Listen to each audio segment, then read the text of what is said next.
The BS Report is a free-flowing conversation that occasionally touches on mature subjects. First of all, This is the BS Report with Bill Simmons. it might be cool, I don't know. And if it's not, I don't care. The BS Report with Bill Simmons. Bill Simmons works for ESPN. He's also named the Sports Guy, and he writes a comical sports column. He must be a popular dude. The BS Report. It's got a real dirty sound, like a rusty steak knife cutting through a well-aged steak. Now. Here's Bill Simmons.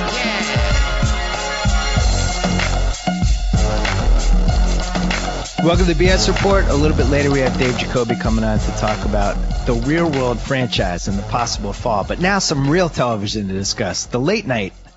It's a frenzy right now. I don't know what's going on. The guy who has written 2 books and covers television for the New York Times and has been on this podcast before. He's here now. Bill Carter, what is happening? Oh, Bill, it's kind of like the clock turns or the wheel turns and something happens in late night Right. at some regular interval. And in this case, it's not really surprising, the development, because it's been out there, and I think people have expected this for quite a while. But they've made it official that Jimmy Fallon's getting the Tonight Show, that he's going to move it to New York, which I think is kind of the most significant thing in a way, and that Jay Leno is going to step away after the Winter Olympics next February.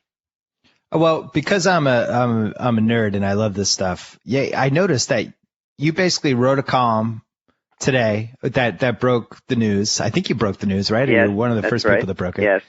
Then you had a Jay Leno interview. So then that same column that I read 3 hours later now had all these Jay Leno quotes in it that it didn't have before. Is that correct? Well, 2 things happened. One was that last night I was talking to all these people, okay? And one of the things that I heard was that for sure Fallon had extended his NBC contract, and it would include the Tonight Show. And so I thought, well, this is a news break. I better post that. So what I did was I posted that last night, that Fallon's deal was set finally, because when I last wrote about it, he hadn't actually finished his deal, so they could say, well, we don't know what's going to happen yet because there's no deal with Jimmy. Well, they made the deal with Jimmy. So I posted that, but I was in the middle of doing all these interviews, and basically I'd agreed with NBC that I would not go forward with the interview material and the final confirmation until they were ready to do their release, which was around 12:30 today. And then once that happened, you got some Leno time. And Leno has been magnanimous. He claims that, unlike the last time, he's been in the loop this time. He even took credit for the idea of doing it so that Fallon gets the promotion of the Olympics in 2014. I don't know if I totally believe that. What did you think of that? Well, here's the way it went down. I mean, there's a backstory to it, because the NBC thought they had this transition working just beautifully. They had Fallon basically on board. They had Jay either leaving in March or February or March next year, or at the latest September, because that's when his contract was up. And everything was supposedly lined up with, there wasn't going to be any of this friction and upheaval. But then an NBC executive got the brilliant idea of sending an email to Jay, being pissed off because Jay had made jokes about how bad NBC's ratings were. Well, wait a second, though. That wasn't just any executive. That was the guy who runs NBC, Robert Greenblatt. That's the one. Right. And this email, turns out, I didn't see it, but it was reported to me by someone who had seen it, that it was pretty edgy and nasty. And so Leno, and I think in this case, entirely fairly, got his back up and said, what are you talking about? I'm a late night host. I can't make fun of the network. What's the point? And he started to feel like, oh, here we go again. Now I'm going to be, isolated from the bosses at NBC again. And so now this blew up sort of in their faces, and their easy transition started to fly away from them. So what happened was the CEO of NBC, the absolute boss, named Steve Burke, decides he got to try to patch this back up again. So he called Jay on the 20th of March on a Wednesday and said, look, this isn't my intention to have all this friction again. What can I do? And so he then flew out to L.A. on Palm Sunday, the following Sunday, and met Jay personally, along with his executive producer, Debbie Vickers, at Jay's office at the Tonight Show and laid it out from that NBC did not in any way intend to disrespect him. And in fact, he said, I will leave it up to you, Jay. If you want to stay till the end of your contract, I'm going to back that 100%. It's up to you what we do. So he threw the ball into Jay's court. Now, so Jay could say, well, okay, you know, I get the point of the Olympic. And so it then becomes Jay's thought to do it. Now, it was I think it was always their strategy to do it because they have an audience for the Olympics and they don't have much audience otherwise. I think it was their strategy. But in doing it that way, they opened the door for Jay to take, you know, ownership of this move.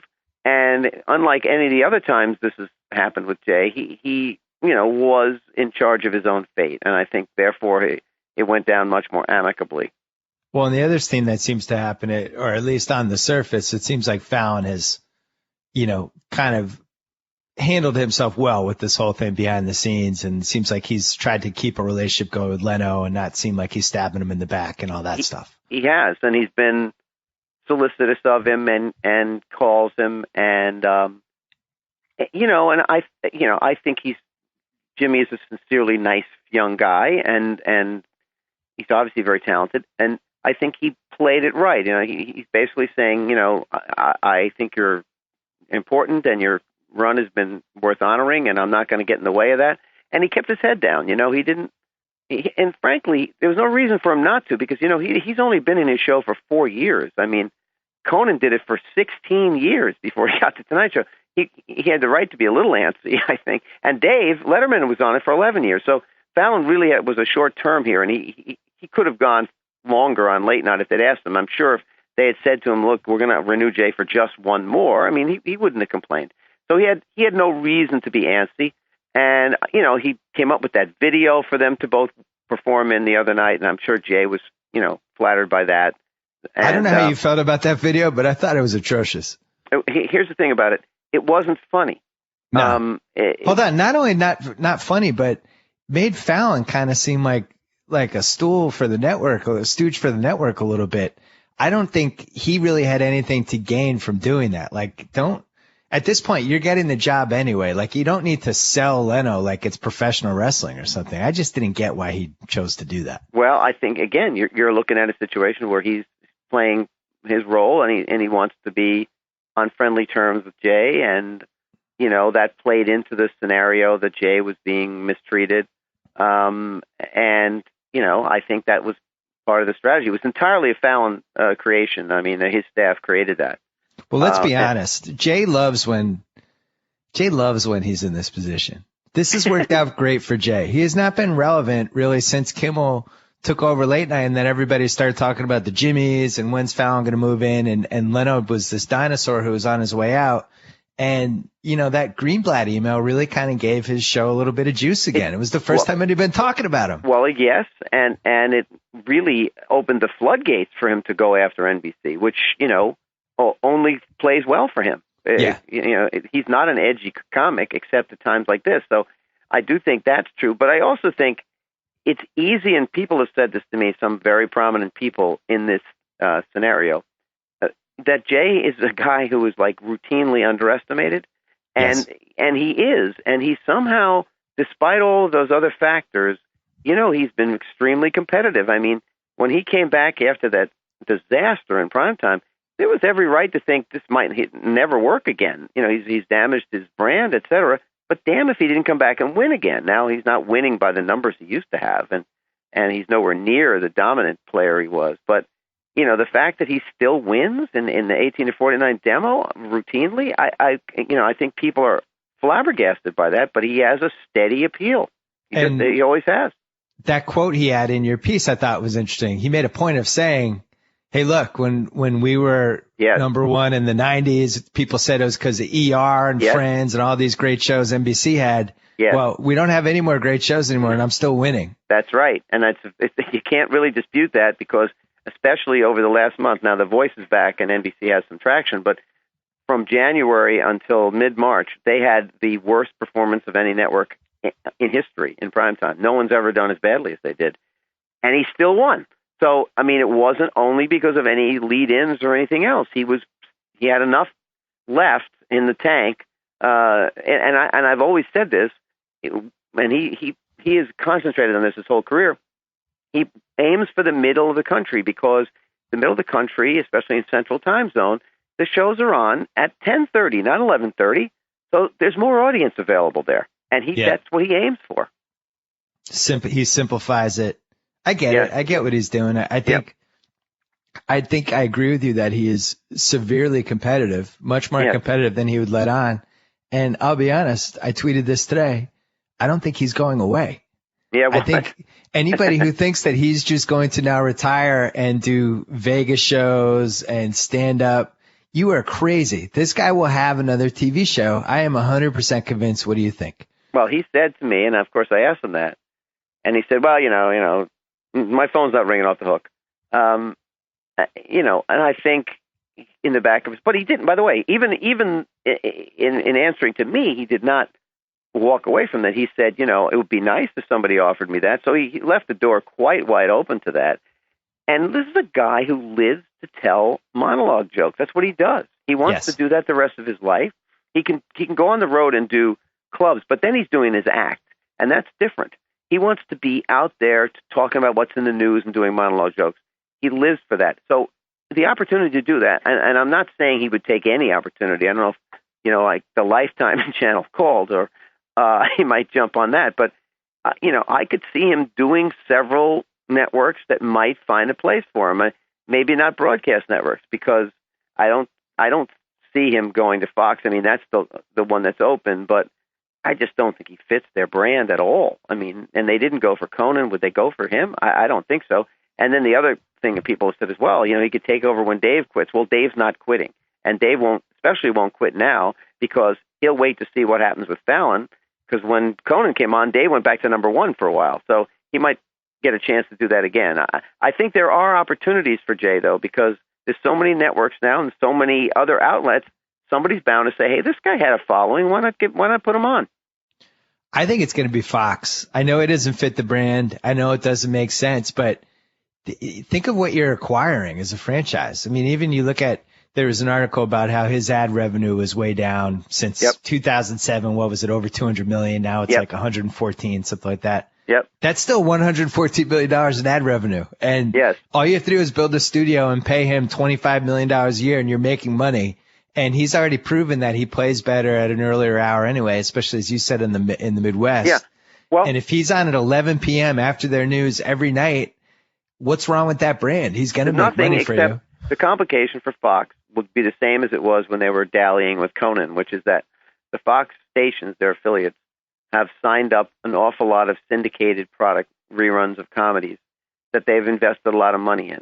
And for the network to clear Leno, in order for him to make, you know, enough money, that he has to have big clearances, they have to make these deals with the affiliates. Now, I think the affiliates will be more receptive to Jay than they were to Conan. I would say wouldn't you say much more receptive? Because Conan was the guy at 12:30 with the red hair, is kind of goofy. Nobody knew if he was a mainstream guy, et cetera, et cetera. And you got to think, general station managers of television stations, that's Jay's audience, right? Those are the guys who watch Jay.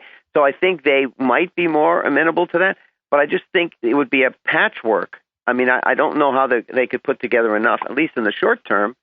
And I don't know. I mean, I just don't know if Fox would say, okay, now we're going to have, you know, what we're aiming for in prime time is this audience. But then when we go to Jay, it's okay if we have a lot of people over 50 or 60. I mean, the median age of Jay's audience, 58.1. 58 years old is his median age. So, you know, that means there's as many viewers older than younger. So that's an old audience. Yeah, but isn't Kimmel's, even you would think his would be much younger, 54. but isn't his like, 54. Maybe that's just who's watching it late night. Listen, that's a big issue for this. I was talking to a long-time late-night executive today, and he said to me, look, you know, going forward, Fallon is a talented guy, and Kimmel is a really talented guy. He said, but, you know, who is going to be watching this show? Or you already have people under, certainly 25, let's say, who virtually never watch television to begin with, and late-night television especially. And they all know if somebody does something, if Jimmy Kimmel has one of his great videos on, I'll see it tomorrow on YouTube. I don't really have to watch it. And so your audience that's sort of reliable in late night are the people that are, you know, a little older and have gotten used to these franchises. So you're going to have an older demographic for sure. Jimmy Fallon's median age is 53.3. That's amazing. You would not think it would be that old, but it is. Yeah, some part of me wonders, like, I'm a late night nerd. You're obviously a late night nerd. You've written 2 books. Right. I wonder if it's like my generation and above that cares about this stuff and remembers what it was like when Carson was the be all and end all. No question. And if you're 25 and under, you just don't care. Well, that is the key to now. That I will say that there are viewers who are fanatically devoted to Stewart and Colbert, and they're younger. Their numbers are way younger, right? Like Stewart's like 41. Way younger. They're way younger. Although the youngest is still Conan. Conan is under 40. His median age is under 40. Stewart's like 42 and Colbert's like 41. But I mean, that's young, because then you're getting down for a lot of people in their 20s watching those shows. So if you have it's like, Stewart's show has a newsy angle every night. People want to see that night. That's one reason for that, live tune in that he gets. I just think you got to do something different with the format. I wouldn't rule out Fallon doing a more Saturday Night Live type show. I mean, you can't do ambitious sketches every night, but something a little different and shaking it up. Lorne Michaels basically said that to me yesterday. He said it's going to have to change, and it has to be differentiated from the rest of these shows, or you're never going to really stand out with this younger audience. We had Ken Tucker write a piece about late night for Grantland, and one of the points he made about Jimmy, he was very flattering about Jimmy, and the one point he made that he thought Jimmy needed a broaden what he was doing and kind of do when Letterman reached that point about 10 years into his career, 15 or whatever it was, when, he started to take a more socially conscious, like you could just, something changed and you could see it. Yep. And, it was the only point I didn't agree with in the piece, because I really wonder in this day and age whether any show has to be that broad in late night. It's almost like you're going for these little pockets. I don't think anybody can be that broad anymore in that time slot. I think that's a really good point. And obviously, when you have this many shows, it becomes really difficult to attract a big, wide audience.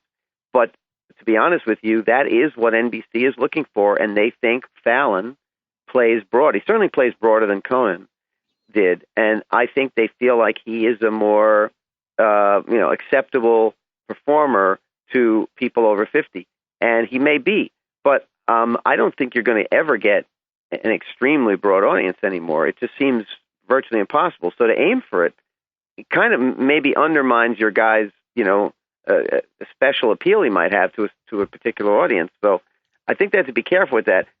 When you were talking about Jimmy there, it's interesting. Which Jimmy were you talking about? I was talking about Kimmel. Yeah, and that's what I thought so too. And I think one of the interesting things now is that the two guys that are now really the contenders for the future are both have the same name.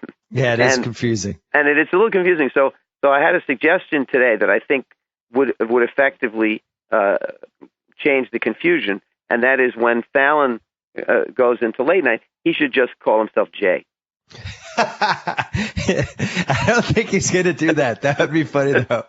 I actually think it's great for them, because they're going to be the Jimmies, and that's just going to be, and they get along, and I don't think it'll ever get contentious between them. I think from Kimmel's standpoint, I really thought he was going to do well in that new slot. I really did. It's exceeded my expectations. I think the timing was perfect. I'm not sure the timing is perfect for Fallon. It'll be, as you said, he's done it for 4 years, so it'll be around 5 years when he gets that 11:30.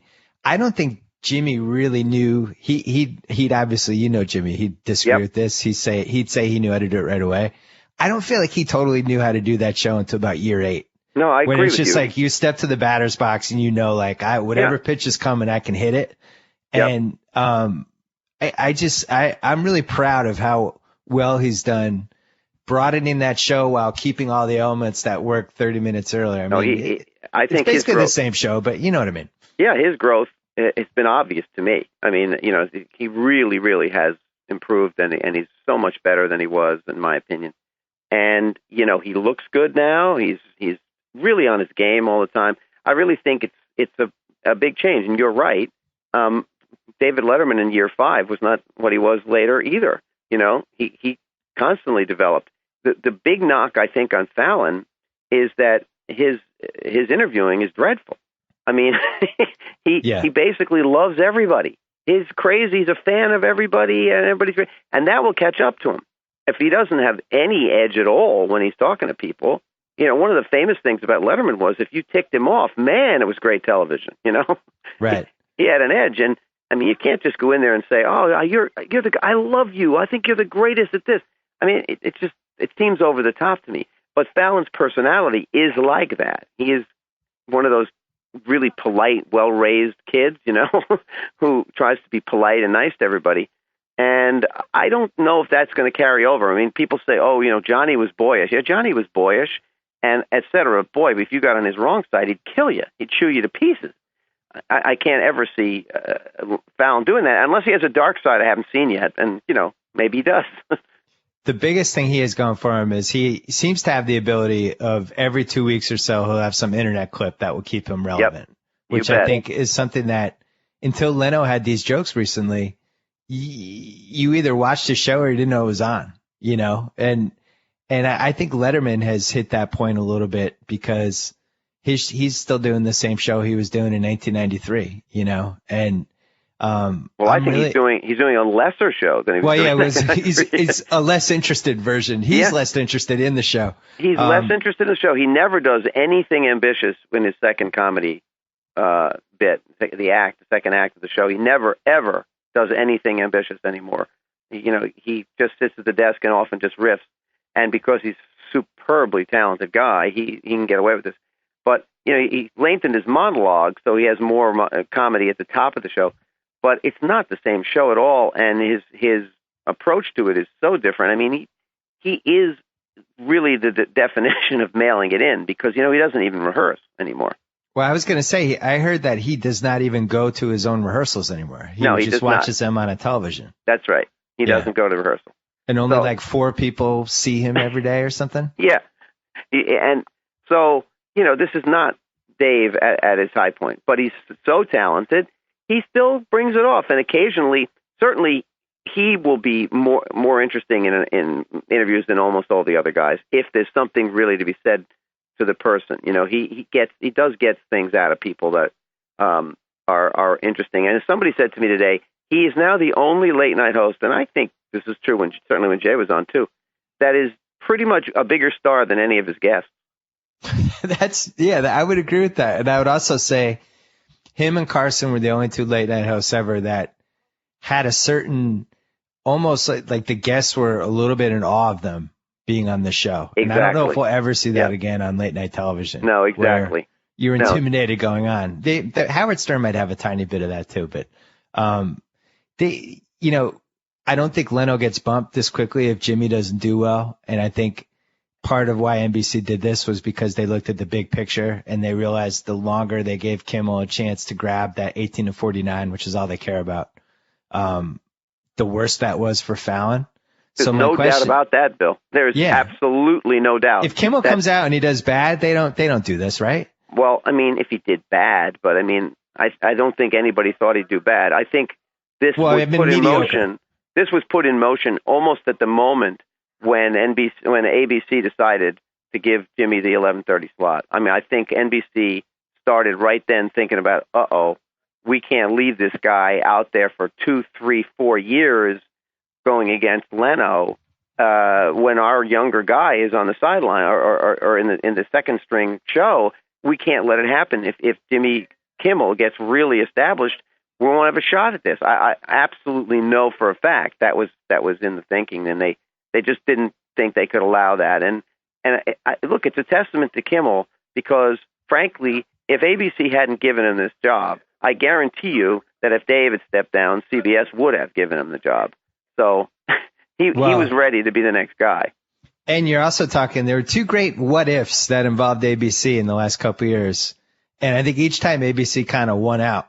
One was they almost signed Leno, right? You bet. And then they would have moved Jimmy to 12:30, which he would have been fine with. He didn't have nearly the same leverage that he has now.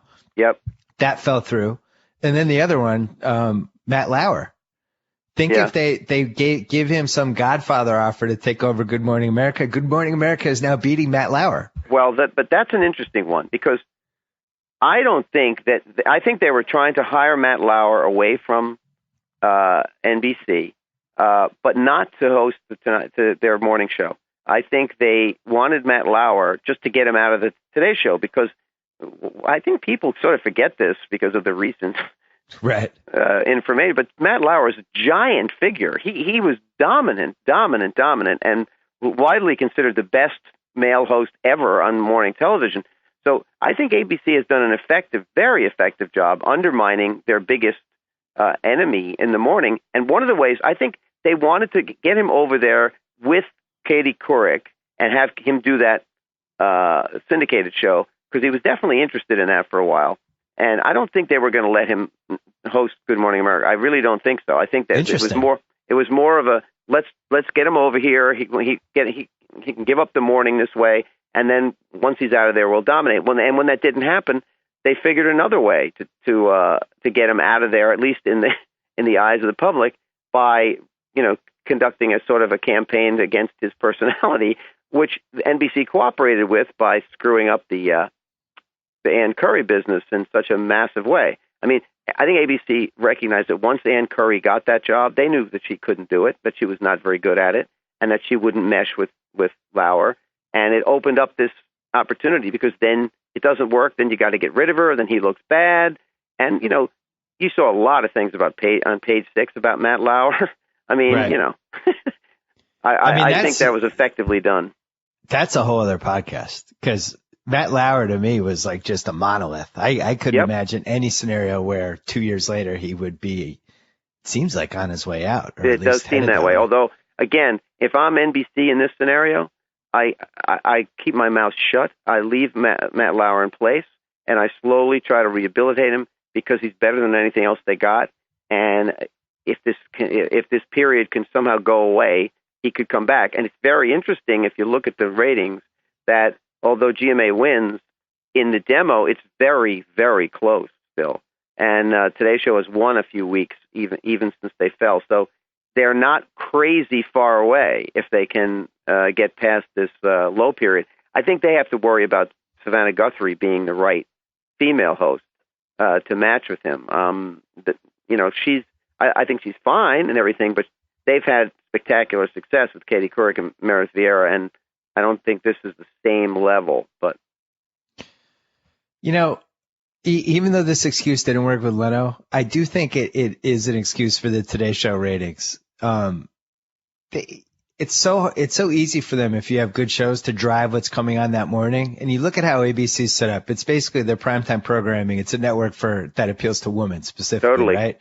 Yes. Which is also who's watching your morning show. Yes. And I think that really helps Good Morning America. It's also, it's a much better show than it was.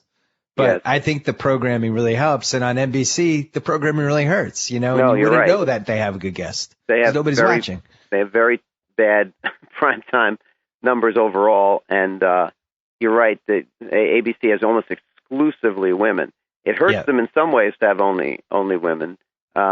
Because they just can't launch a show that has male appeal. When they try, they just don't get any traction. But it certainly helps them in Good Morning America, and they've used shows like Dancing with the Stars, really heavily on that show, really heavily, and which has a massive female audience. So that's been smart. I just think if the Today Show is functioning right, it wins. It loses when they have dysfunction. But when it's functioning right, it's still the franchise people tend to watch. So NBC could come back there if they don't make some panic moves here. I think they have to be really careful, but they got to slowly rehabilitate Lauer. Or if they think he can't be rehabilitated, then they do have to make a change. I don't know that it's, this approach to Anderson Cooper indicated they were going to replace Matt Lauer overnight, but if they had somebody else in place on the show that they thought they could transition to, that might happen in the future. Well, I hope it's Willie Geist, because I bought like $100,000 worth of Willie Geist stock 5 years ago. Yeah, I'm just hoping it cashes in at some point. I think he's good. I agree. He's been on this podcast. He was great. I want to go back to something we were talking about 3 minutes ago, which was NBC speeding up the Fallon timetable because they didn't want to give Leno. They didn't want to give Kimmel too much of a head start. Right. Now, here's CBS, Yeah. looking at a scenario that 18 months from now, 20 months from now. No. When is it? When does Fallon take over? 12 months from now. 12 months from now. Yeah, and actually it's 11 months from now. Yeah. 11 months from now, you have the two Jimmys. All that you care about in late night is 18 to 49. Yep. And now you have Letterman, who was already was the big loser in this whole Kimmel going to ABC thing because Kimmel took some of his people. Is the clock on him now? No, the clock is never going to be on Dave, according to Mr. Moonves. Really? Never? Yeah, never. Just gets to stay on as long as he wants. Well, that has been his position, that you don't take an icon off television. He makes that choice. You don't. Now, how long can he do that? I don't know. But you could also see a scenario where Dave goes back to winning in late night in terms of viewers. He won't win the demo. But remember, when Conan came on, it took Dave about 3 months or less, I think, before he was beating him in viewers, in total viewers, because Jay's audience just didn't like Conan, and they abandoned him. And Dave, if you're over 50, you're going to watch Dave. So there's a chance that he could suddenly have the most viewers again, especially if Fallon takes a while to take off. And if you're Dave, he may be looking at that thinking, hey, I'll hang in a little while longer and see what happens. It's clear to me, by the way, that Dave doesn't want to stop. He does not want to stop. I think he was closer to retiring 3 years ago than he is now. I think he's come back to the feeling that this show is his life. It's his life's work. And once he gives it up, he doesn't know what that means for him.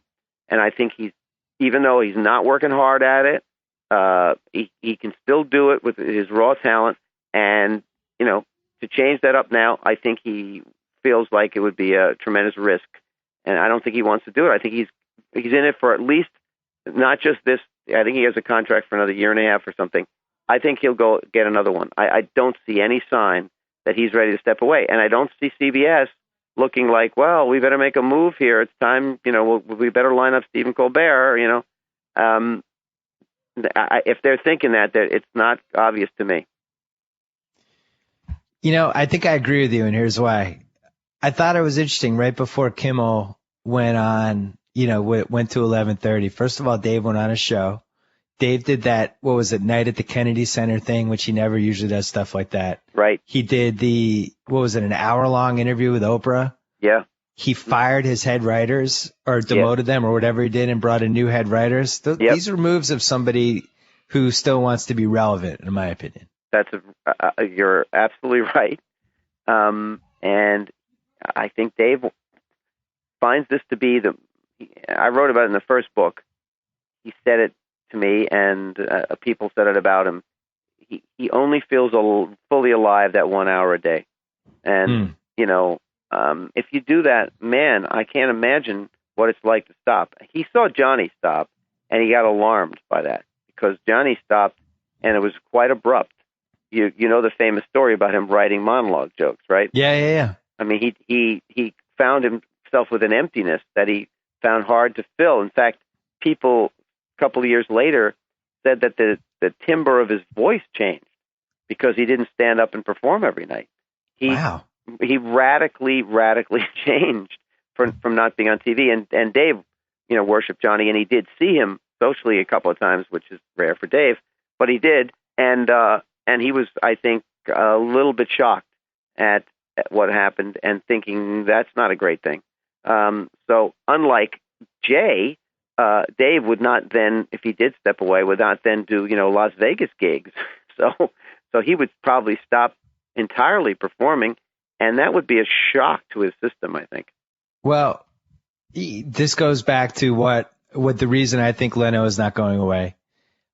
Same thing for if you're right about Dave. I do think Dave's one of those guys who's going to decide to retire, and the next night will be his last show. That's right. When he does it, it'll be abrupt. It'll be, I'm retiring. It's Tuesday. Thursday's my last show. All right. And then I'll see you and you'll never see me again. Yes. And then I also think Lorne Michaels is like this. And I forget who told me this about Lorne Michaels, but,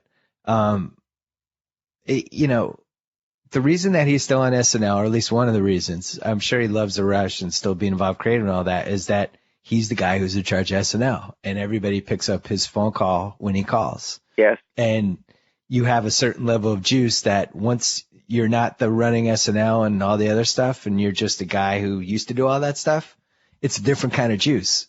And suddenly you can't get the hottest star of the moment on the phone and all that stuff. And that's one of the reasons people keep doing it. Yeah.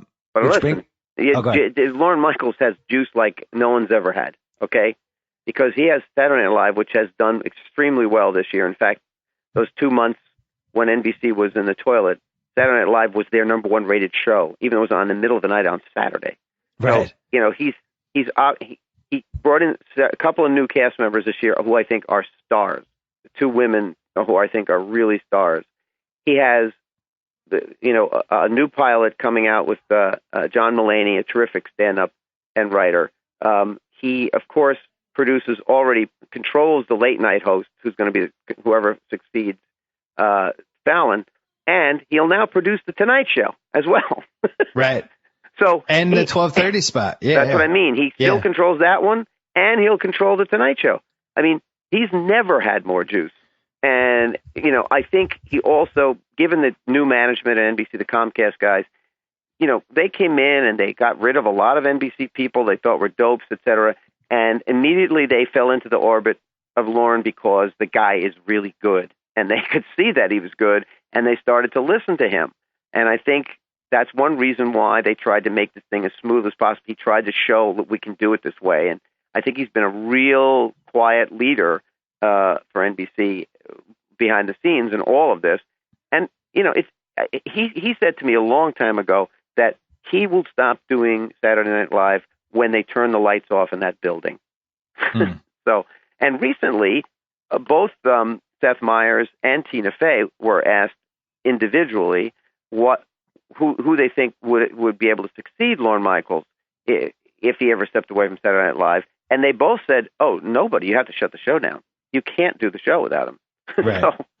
so he is really he's always been at the top, but he's really at a peak right now, it seems to me. It's funny because my next question to you is going to be, has Lorne Michaels ever had more power than he does at this moment?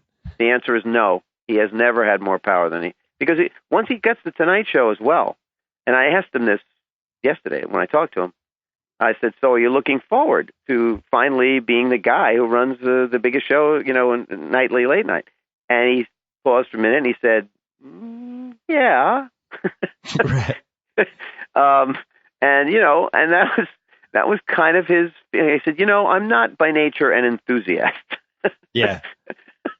But I think it does mean something to him. It means something to him. He was a fan of Johnny Carson when he was in high school. He stayed up really late and messed up his first classes in the morning by staying up late to watch Carson. So yes, it means something to him to be the producer. And he's the creator of Jimmy Fallon. He found the guy. He put him on Saturday Night Live, put him on Late Night. Now he's got him on Tonight Show. And I would expect, if it's Seth Meyers or whoever else is on Late Night, it's still going to be a Lorne Michaels production. And way back in the day, in the 70s, Carson hated Saturday Night Live. He did. So it all came full circle. He did. It's funny when Fallon got that job, Seth told me, I was like, Fallon, wow, that's such a weird choice. Like, I don't see that at all. And Seth, I think he even said this on this podcast, said, never bet against the Lorne machine. Yeah. The machine is always going to win. If he has the right people in place, from a production standpoint, it's not going to fail. And at that point, it just gets to, at that point, you're just putting the talent in a position to succeed. And at some point, Fallon's talent is going to win out. And that's what happened.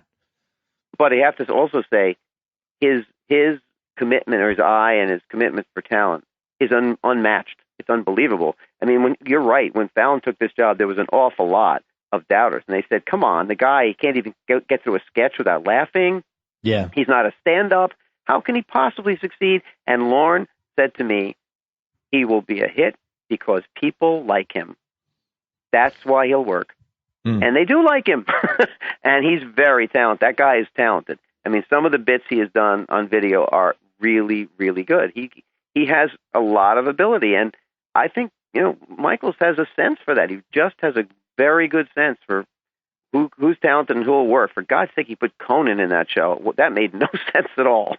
So, Red, and we should mention that Conan not kind of staying under the Lorne umbrella was his biggest mistake. Yes, a lot of people think so. And, you know, he had moved out from the Lorne umbrella long before that because Lorne didn't sit on that show the way he does on Fallon because he let it run. But when they went west, Lorne clearly wanted to have a taste there. He wanted to keep a little bit involved because I think he does feel that way about The Tonight Show. And when they sort of said, you know, we don't really need you, Lorne, I think he felt a little, you know, shunted to the sideline, which is not a smart thing to do. And I think they were foolish to do that because, as you said, the Lorne machine is something you want to be a part of. It's a successful machine. Right. You know, hang in there if you can. Big mistake. Last question. That 12:30 spot, everybody's just giving it to Seth and just assuming he's the favorite. First of all, I really sincerely doubt they've even come up with any candidates yet. Second of all, the history of that 12:30 spot says that it's always an out of the box pick that you never think is going to be the pick. And when you make it, people go, what? That's who they picked? Yeah. Well, Seth seems too obvious to me. I love Seth. I hope he gets it. I'd be ecstatic for him, but it seems too easy. Well, it's a funny thing. About 3 weeks ago, I did an appearance at the 92nd Street Y with Seth. He was great. And I was just teasing him. But at the end of it, I said to him, so, you know, you've been in 12 years. What are you going to do next? You're going to replace Alex Trebek? You know, you're going to replace Keith Olbermann on Al Jazeera? You know, I was joking with him. But then I said, and, you know, but obviously, you know, what about late night when Jimmy gets his night show? And that one, he danced at it. He was like, well, I don't know.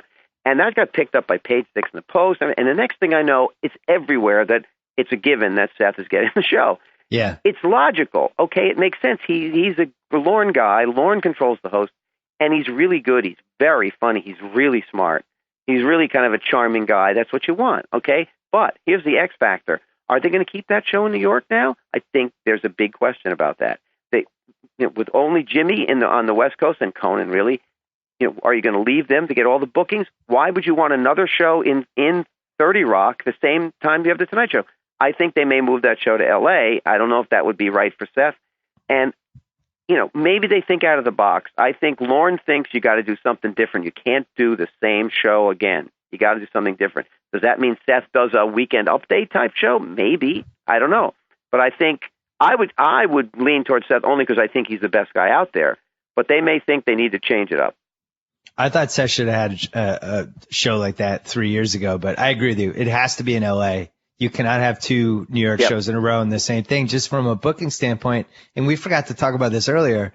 I think this is the biggest problem for Letterman because, and I just saw this from working for Jimmy's show, when you're competing against the other show that's in your neighborhood and somebody's in town for a day for some junket or whatever, and they're only going to do one show, they're going to gravitate toward the show that gets them the more eyeballs and just makes more sense.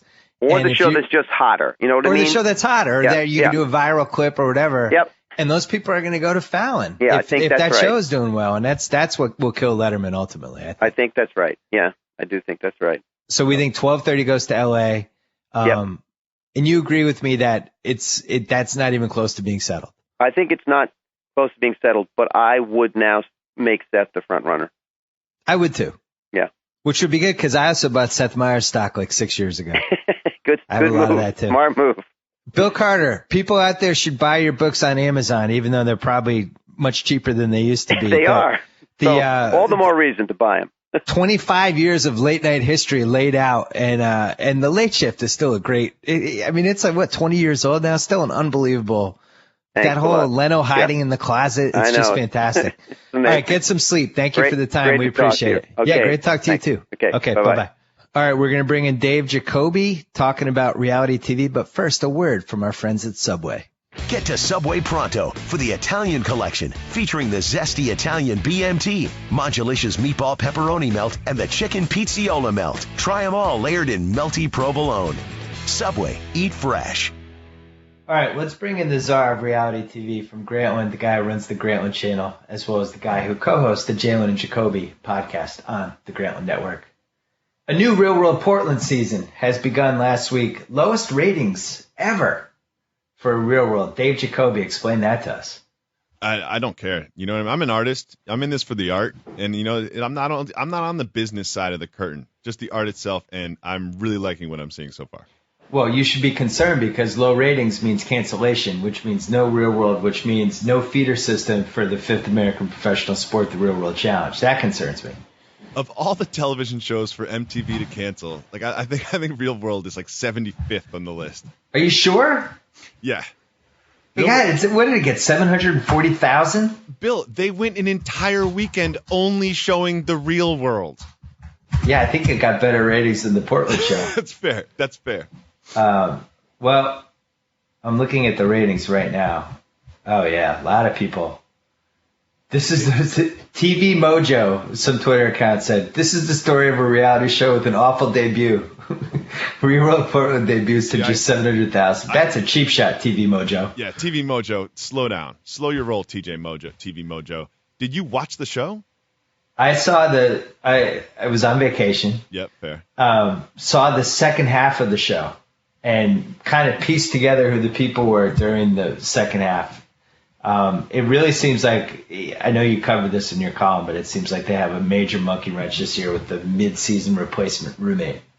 Yeah, it's great. Hurricane Naya is gonna hit landfall, and it's gonna be amazing. I'm so excited for Hurricane Naya. But one thing they did this year, which I think they should do every year, is they stocked the show with attractive people on both sides of the ball. We've been calling for that and Survivor forever. It's time for that. There's in the first episode, one girl we revealed as a Hooters waitress, and she's really committed to her Hooters waitressosity. One girl's a Playboy bunny, and the other one's a promotional model, and the other one is in a thong on the balcony in the first episode.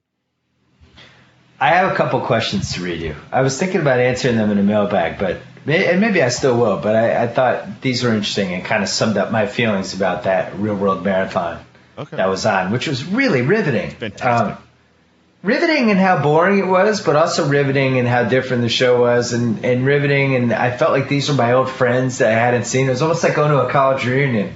Yeah. Be like, hey, John, how's it going, man? Good to see you. Just from a fashion standpoint, I was riveted as well. Oh, so many good things going on. But so, first person, Pat from Chicago asks, basically, is this really how people acted in the 90s? These people suck.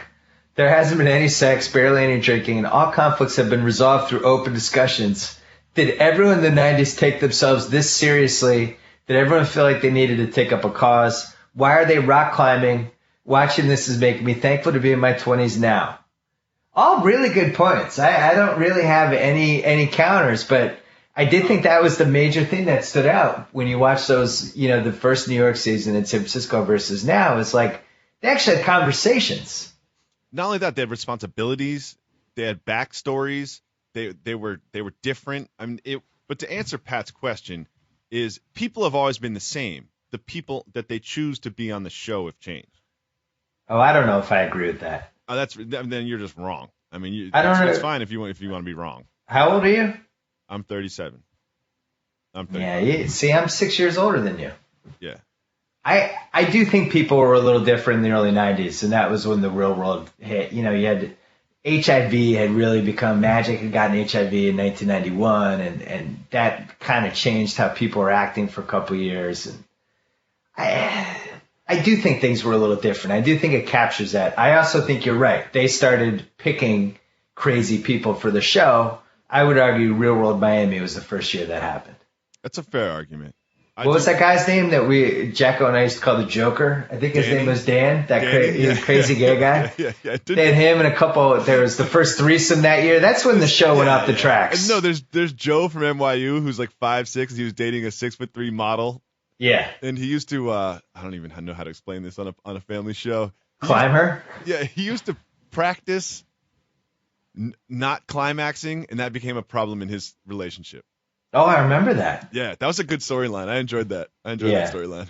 So, when you think about what Puck was doing during that San Francisco season, pretty tame compared to the stuff now. Like he blew a couple snot rockets at people. He raised his voice a few times, and it was fairly offensive to his roommate Pedro, but by the current standards, not really that offensive at all. And they had to have like 17 meetings to get rid of him.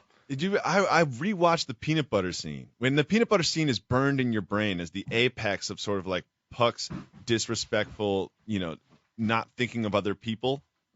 And that scene is nothing. It's like the guy ate a little bit of peanut butter. Pedro, frankly, overreacted. Total overreacting. If you look at the history of what's happened on that show since then, I mean, there's been racial slurs, physical fights, cheating, and just like blatant disrespect over and over and over again. And for some reason, like the apex of kind of like getting kicked out of the house is a dude eating peanut butter with his finger. Unpopular opinion alert. The late Pedro Zamora, little bit of a drama queen on that show. I think it's not too soon anymore. Like, it's been 20 years. I mean, come on. You got to put his finger. That's the biggest deal. Put the finger in the peanut butter. Say, you put your finger in my peanut butter. Yeah. How do you do that? He went crazy. He went nuts. You take a spoon, you take off the top layer of the peanut butter, and you keep it moving. Yeah, it doesn't have to turn into a 3-hour house meeting. It doesn't. There's no need to call a meeting about this. So I think back to Pat's point, I think people in the early 90s did really take themselves that seriously. I don't think there's any question. I do think a lot of conflicts were resolved through open discussions. And I don't know if there was a ton of sex. I think things changed in the late 90s.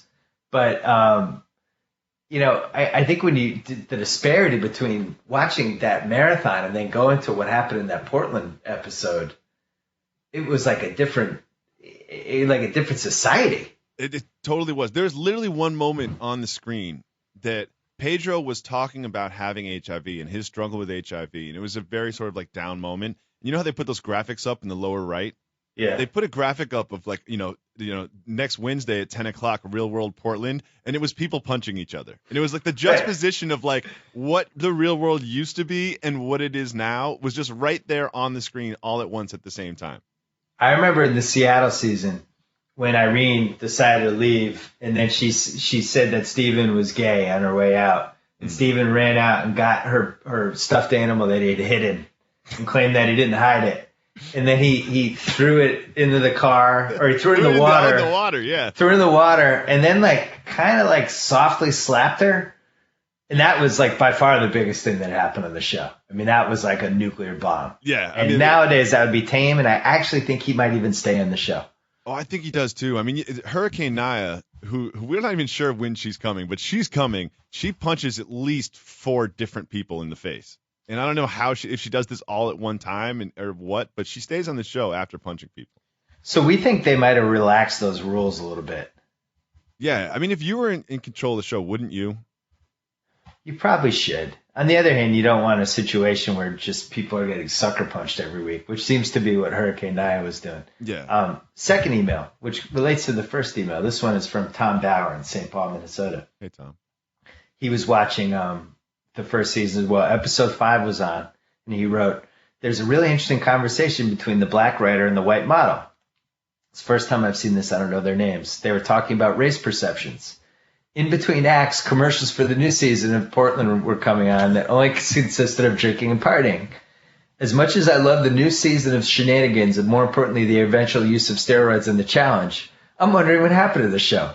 Can you address what this show used to be? Besides bad clothes, a show like Real World 1 would be nice to have on television today." Now my question is, could you have a show like Real World Season 1 on television today? Yes. It cannot fly under the Real World flag, though. No, they need to rebrand it, right? It needs to be like the real world. Like one thing that's important to recognize about the history of this show is it came on after 90210, and when it originally debuted, it was marketed as this like the antithesis of 90210. It was like, this is the real, like when you're done watching the fake world, watch the real world. And that's what the first show was. It was like, look, people in their 20s, they come to New York City, they all have different drives, different ambitions. They don't want, and their ambitions are not to be reality television stars. Their ambitions are to be dancers or musicians or whatever. And then we see them try to make it, right? And what it's become now is like, let's all get together and cause quote unquote drama because that's what the cameras want. Well, and also your motivations for going on the show are different. Yeah. I think back then you did it because it would be a cool thing to do, and why not? And like in the second Real World season, Aaron was studying to become an accountant, Does he? And he's like distanced himself from the show because he was like, people probably tell him and they kind of, hey, weren't you that guy in real life? He's like, no, I'm not. No. I don't know what you're talking about. Me. But now people on this Portland show, like you get on this show and now you're hoping to launch some sort of career of some sort. Either you're going to be an actor, an actress, or a singer. Or a host. You're going to host parties. Or you're going to host parties. Host television shows. Or you're going to end up on The Challenge. The Challenge. And you might be able to get the second career. You're going to move to LA. Like the real world is the first part of a much larger picture. And now you've learned from the other people what you need to do is go on the show and cause a ruckus. The trail, and do at least a couple crazy things. The trail has been blazed. Like there's a model of which you can follow after you go on this show that can lead you down certain paths, like the get invited back on the challenge path, the go on the hosting party circuit path, or the try to be a television host Chet path. And before, when they decided to be on the show, there was no post show goals. It was like, all right, sure, I'll do it. Oh, and I just realized I'm talking into my headphones and not the microphone. Hold on. How's that sound? Does that sound better? I really hope everybody heard the first 10 minutes of this. I think they did. This should sound better though. Way better. Look how much better I sound. Way better. Anyway, I was going to say you left out a couple trails that people blazed. Ruthie from Hawaii. Oh yeah. Blazed maybe I shouldn't have drunk driven those 19 times, and now I actually speak out on alcohol awareness. And that's her job now. And you see that, and I know you see that because you go to TMZ, and when you go to TMZ, there's like this banner ad that I assume is for everybody, but it might just follow me around based on my Google searches. But it's like the Where Are They Now real world, like Ruthie. Oh, I just sent you one of those. Yeah, I mean there's tons of them, and Ruthie has kind of turned her sort of like horrific turn on this reality television show into a career. That was probably the low point for the real world, I would say. I think if that happened now, there would be the internet was around back then, but not in there's not like the fall morality like there is now on Twitter, where like the Rutgers coach, everybody has to weigh in with their thoughts on how terrible the Rutgers coach is. Like, obviously he's terrible. You don't need to tweet it. Yeah, there's a video of that. He's terrible. Ruthie Alcade, now alcohol awareness speaker, into talks about drinking, driving, all that stuff. But when that thing happened, the camera crew let her get in the car and drive. She was bombed. They got a good shot of her driving away. Do you remember the cameraman's literally looking in the open window of the car, like saying goodbye to her? Put down the camera and get the car keys. Yeah, do something. Get in front of the car so she doesn't run you over. Like there's a lot of different ways they could have stopped her, but I wouldn't say that's the low point. I mean, there's a lot of different low points. I think that was the low point. What if she had driven into somebody? Let me ask you a question. How big of a lawsuit is that? I'm going to say gigantic. Before we move on to the challenge, which I've got some new information about that I've learned from the internet, which may or may not be true, is who was your favorite Real World all-time cast member? This is just your opinion, not objectively the best. Your favorite. My favorite Real World cast member. God, I don't know. I don't have an answer. It's hard. I mean, I would gravitate toward whoever the cute girls were. Yeah, I mean, I think that's naturally what you do. I have to say, I really enjoyed CT. He did. He left a mark. He was like just a personification of a masshole. It was like they had a masshole casting call, and ended up with him. And I thought he was great. But I don't know. I'd have to really think about that. I'd have to go through every season and make picks. Yeah, it's really difficult. Who was your favorite? Well, mine was Julie, because but if you're gonna say who's your favorite, that's really like who was the one you're most attracted to. Because if we're doing that, then there's a lot of ways that could go. It's not necessarily true. It's the age at which I was exposed to her. I was like 13. You know what I mean? It was and it was just so exciting. Like when you're 13, anyone in their 20s, early 20s is like the coolest people in the world. True. We'll have to do another podcast where I count down my top 10 favorites. You know who I really enjoyed though was the guy that, just if you're talking about who could I have been friends with, I was like the guy, Colin from Hawaii, who, Amaya was going after the whole time, and he like couldn't turn her down some of the He times. did, and then he hooked up with her. enjoyed Like, that guy. he hooked up with her like episode 2, and then spent the rest of the season trying to get rid of her. Yeah, it was like I really identify with that. And then it happened to all of us at some point in their lives. And then he was kind of he was a little embarrassed by the show. I don't think he ever went on a challenge. Yeah. It was like he just tried to distance himself from everything that happened. I always appreciated that about that guy. Amaya went on to have a long challenge career. So we both agree that some other rival channel could create a show called The Actual World. Yeah. And or the world. try to recapture what happened with MTV from 92, 93, that range, when they picked real people who had real goals that weren't on the show to just become a reality star. Yeah, and they weren't like stuck into a pizza parlor that they had to work in. They were like had real career aspirations. I think that would be a good show that I would watch. The way that we've discussed the LA version of that show, which would be the 7 aspiring actors and producers, which I have no idea why that doesn't happen. I have no idea. It should be on all the time. And then one guy that works in the mailroom of CAA, and like one girl is trying to be a model. It's such a no-brainer. Why are we making this so hard, Hollywood? Yes, don't overthink it. And then it should always be set in one of these shows. Should just always be set in New York, because that's the only city that you can really get away with people being on the real world, where nobody would know who they are or know that they're filming in the city. Like, you do it in Portland, everybody knows you're there. Even in Boston, everybody knew where the house was, where the people worked, where they went, what they looked like, and what in New bar York, you nobody would see them cares. at. Yeah. So I would say those two cities should have a show 52 weeks a year. It seems like a no-brainer. I don't know why this isn't done. What's your challenge info? The internet is saying that the challenge is filming right now. There's a roster of potential cast members on the internet.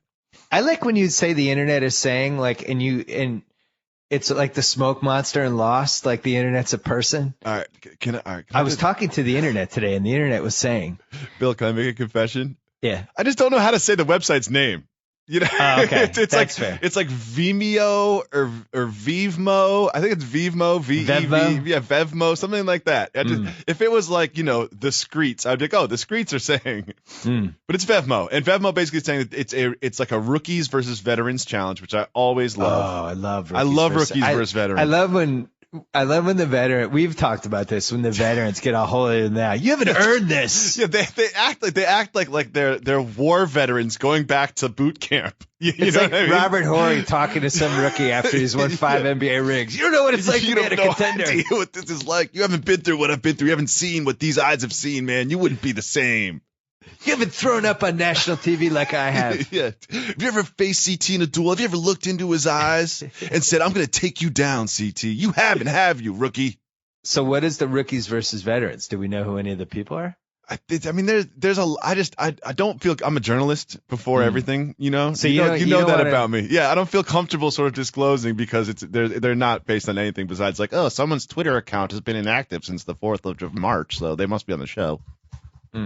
That's how I'm going to have to Google it as you talk. Well, good. I mean, Vevmo, I just Googled Vevmo, Rookies, Veterans, Real World Challenge, and look at this.